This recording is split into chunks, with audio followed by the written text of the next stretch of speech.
வடக்கன்ஸை நம்ம எதிரியாக பார்க்கக்கூடாது. படம் பிரமாதமான படம் சார், அட்டகாசமான படம். இந்த காலகட்டத்துக்கு வேண்டிய படம், பார்க்க வேண்டிய படம் அப்படின்னு தான் சொல்ல முடியும். கண்டிப்பாக பார்க்கலாம். படம் ரொம்ப மெய்சிலிருக்க வச்சிருச்சு அப்படின்னு சொல்ல முடியும். ரொம்ப நல்லா இருக்கு. அவங்க ஊரை விட்டு ஊரை வந்து பழக்க வராங்க, நம்மள அது மாதிரி இங்கே உழைச்சி எல்லாம் இது பண்ணுங்கன்னு சொல்லியிருக்காங்க. இப்போ வடக்கன்ஸ் வந்தாங்களோ அவங்கள கொஞ்சம் பார்த்துக்கங்க, அவங்கள மாதிரி நம்மள உழைக்கணும், அவங்க ஊரை விட்டு ஊர் வந்து வச்சாலும் அவங்கள மதிக்கணும் அப்படின்னு இருக்காங்க.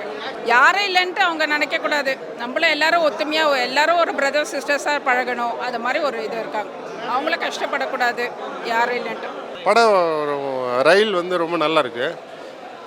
இது வரைக்கும் பார்த்த சினிமாவில் இது ஒரு மிக யதார்த்தமான ஒரு சினிமா. ஒரு மகேந்திரன் படம், பாலுமகேந்திர படம், அது மாதிரியான ஒரு பாஸ்கர் சக்தியோட படம்.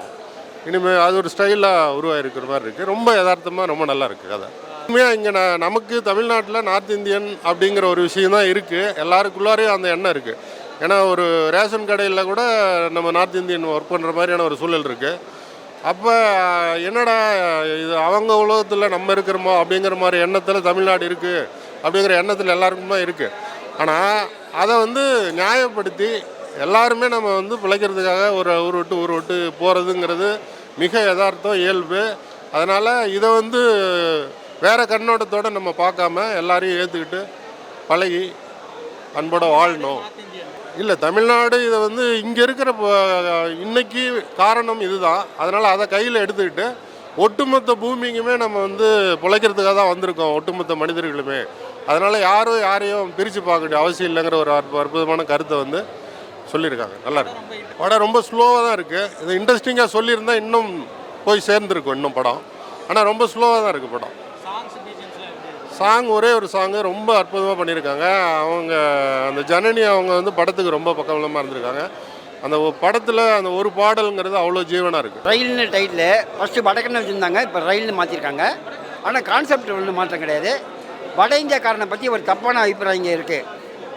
அதை இந்த படம் மாற்றும், கண்டிப்பாக மாற்றும். அது மட்டும் இல்லை, செகண்ட் ஹாஃபில் ஒரு வடக்கன் செத்துட்டான், அவனோட காரியத்தை ஒரு தென்னிந்திய குடும்பம் எடுத்து செய்யுது. கிளைமேக்ஸில் அந்த குழந்தையோட பாசத்து மூலமாக அவன் தெரிஞ்சுறாங்கிறத படம் அழுத்தம் திருத்தமாக சொல்லியிருக்காரு டைரக்டர் பாஸ்கர் சக்திக்கு என்னோட வாழ்த்துக்கள். எல்லோரும் இந்த படத்தை பார்க்கணும். நன்றி. வட இந்தியாக்காரனை பற்றி ஒரு நல்ல அபிப்பிராயம் வந்து வரும் தடவை, தப்பான அபிப்பிராயம் வரவே வராது. நிச்சயமாக ஒரு இது கூட ஃபஸ்ட்டு அந்த மாதிரி தான் பண்ணாங்க. வட இந்தியாக்காரன் தான் இவன் இதுன்ட்டு வெறுப்பு. ஆனால் அவனோட மரணத்துக்கு அப்புறம் அந்த நடக்கக்கூடிய சம்பவங்கள் டோட்டல் இமேஜை மாற்றிடுச்சு.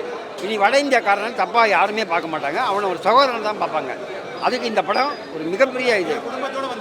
கண்டிப்பாக எல்லாருமே பார்க்கணும். மனிதநேயம் உள்ள திரைப்படம். ஆக்சுவலாக நீங்கள் முதல் பாதியில் வந்து நல்லா எஸ்டாப்ளிஷ் பண்ணியிருக்காங்க. அந்த கேரக்டர்ஸ்லாம் எல்லாருமே நல்லா வாழ்ந்துருக்காங்க. அந்த எல்லாமே புது நடிகர்கள். ஃபர்ஸ்ட் ஹாஃபில் நல்லா எஸ்டாப்ளிஷ் பண்ணியிருக்காங்க.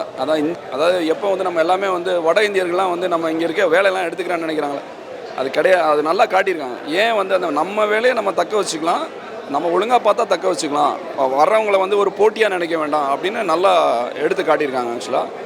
ஸோ அதே மாதிரி இந்த சக ஊழியர்களை வந்து மரியாதை கொடுத்து இது பண்ணணும், நம்ம போட்டியாக நினைக்க வேண்டாம், எல்லாருக்கும் மரியாதை கொடுக்கலாம் அப்படின்னு. இப்போ வந்து அந்த படத்தில் ஒரு டைலாக் இருக்குது, நம்ம எல்லாருமே வந்து மைக்ரண்ட்ஸ் தான். ஆக்சுவலாக வந்து மதுரையிலேருந்து சென்னை வந்தால் கூட நம்ம மைக்ரண்ட்ஸ் தான்.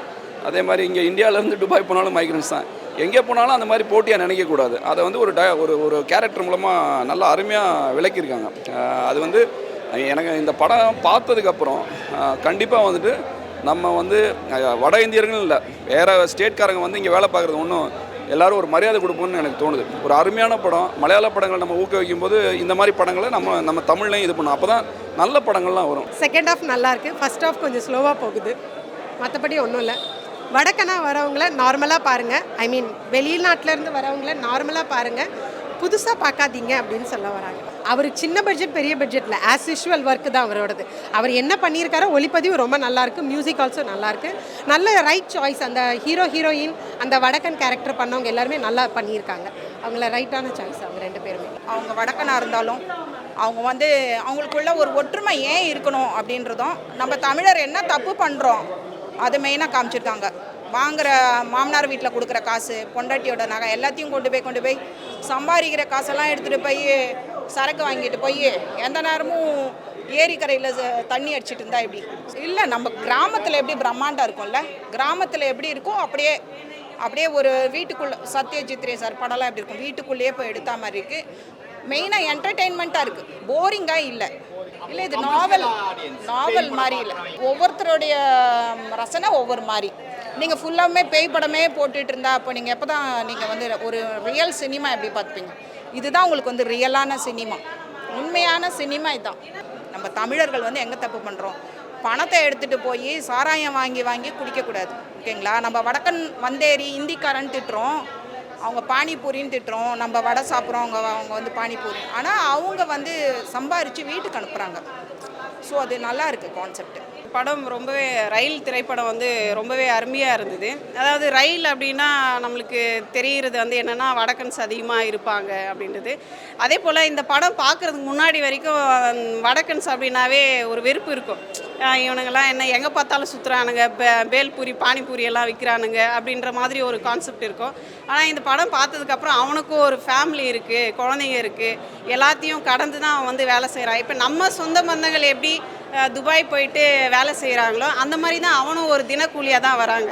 அதாவது ஆயிரக்கணக்கில் கோடிக்கணக்கில் கொள்ளையடிக்கிறவன், நிலத்தை இது பண்ணுறவன் அவனையெல்லாம் விட்டுட்டு ஒரு தினக்கூலியாக வந்து இருக்கிற இவனை ஏன் டார்கெட் பண்ணணும், நீங்கள் மற்றதுக்கு இது பண்ணலாமே அப்படின்றத முன் வச்சுருக்காரு.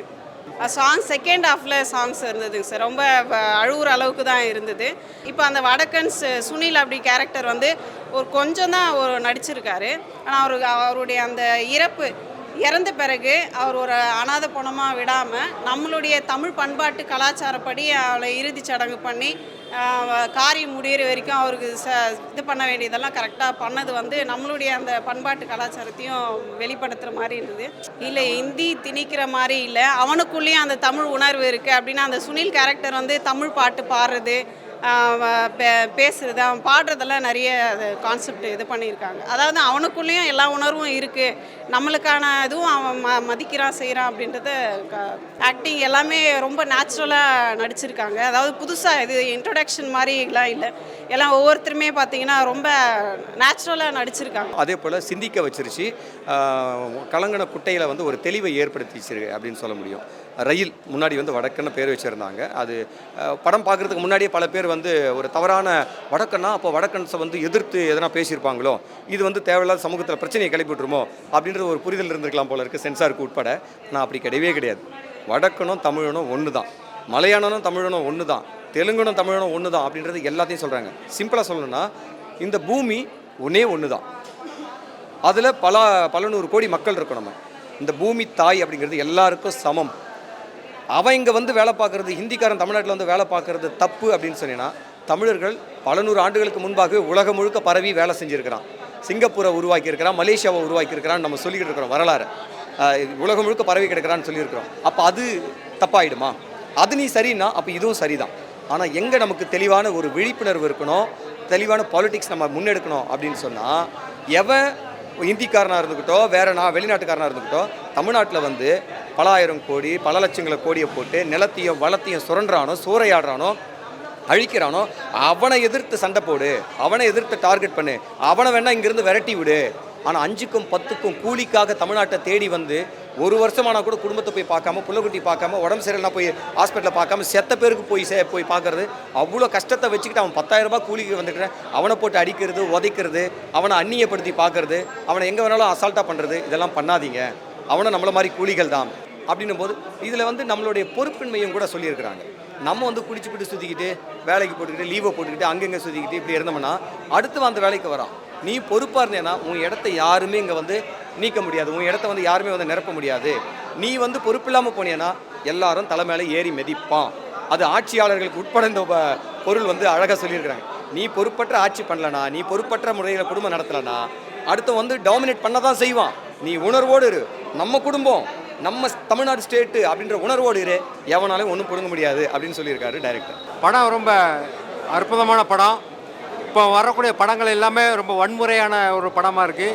இது வந்து குடும்பத்தோட எல்லாருமே வந்து பார்க்கக்கூடிய ஒரு அற்புதமான படம். ரொம்ப அற்புதம். அதாவது எல்லாருமே ஒரு வரக்கூடிய முகங்களாக வந்து ரயில் மூலமாக தான் எல்லோரும் வராங்க இந்த படத்தில். வடக்கிருந்து தெற்கு வர்றதுக்கு இதுக்கு பண்ணி அது ஒரு குறியீடாக இருக்குது இந்த படத்தில்.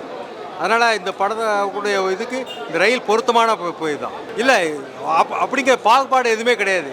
இன பாகுபாடு அந்த மாதிரி எதுக்கு கிடையாது. இந்தியர்கள் அனைவரும் ஒன்று தான். அது மாதிரி இப்போ இந்த உலகத்தில் எல்லாருமே வந்தவங்கெல்லாம் பிழைக்க வந்தவங்க அப்படிங்கிற ஒரு கருத்தை ஆணித்தரமாக உள்ள வச்சுருக்கு. ரொம்ப அற்புதம் படம். குடும்பத்தோடு வந்து பார்க்கக்கூடிய படம் தான் இது. வந்து இந்த படத்தில் அறிமுகமாக இந்த இசையமைப்பாளர் இருக்காங்க. படத்தில் இருக்கக்கூடிய சாங்ஸ் எல்லாமே அற்புதமாக இருக்குது. அதுமாதிரி பேக்ரவுண்ட் மியூசிக் ரொம்ப அற்புதமாக இருக்குது. எல்லாம் அவர் பண்ணுறாரு. ரொம்ப கொஞ்சம் இதுவாக இருந்தது. யார் எப்படி போச்சுன்னு தெரியல. அப்புறம் பார்த்தா கடைசியில் அவரே எடுத்துகிட்டு வந்து கொடுக்குறாரு. அது கொஞ்சம் அவர் திருந்துறது காட்டுறாங்க. அது அவர் பணத்துக்காக இது பண்ணிட்டு இருந்தார், வேலையை இது வைக்கிறதுக்காக, கடை வைக்கணுன்ட்டு. சரி, அவரால் பணம் எடுத்திருப்பாங்கன்னு நினச்சாங்க. கடைசியில் அவரே எடுத்துன்னு வந்து கொடுக்கறது அவர் ஒரு தெரிஞ்சிருக்காருன்ட்டு சொல்கிறது.